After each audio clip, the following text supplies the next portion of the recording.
My brother Stan, who's a sports psychologist by trade, I learned this from him, and he was talking about, I'm working with an athlete, let's say I'm working with a professional golfer, and the golfer is saying, I say, what do you think you need to do? And they'll say, well, I need to putt better.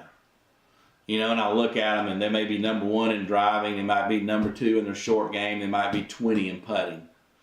And I'll say, do you know how to putt? Well, yeah, I know how to putt. So then you don't really need to practice more putting.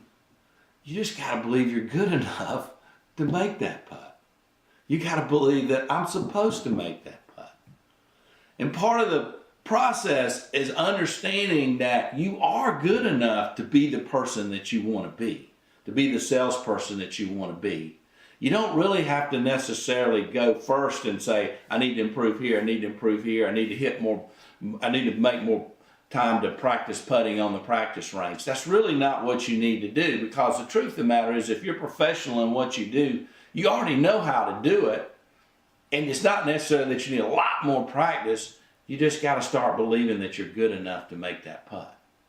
You got to believe you're good enough to make that sale. You got to believe you're good enough to figure out who it is that you need to talk to that should be buying your product.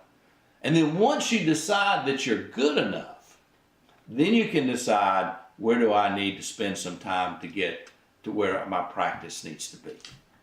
And so when you take a professional golfer, yeah, I'm good enough, and then they say, but you know what, I'm really having a tough time at more than 40 yards. Well, everybody has tough times at 40 yards. Are you as good as anybody else at 40 yards? Do you believe you are as good as anybody else at 40-yard putt? And once you believe that, you'll notice, as he says, when I get on the putting green with them, all of a sudden they start dropping 40-foot putts, because now they believe that they are good enough to make that putt where they had a block before. First thing you've got to do is convince yourself that you are good enough.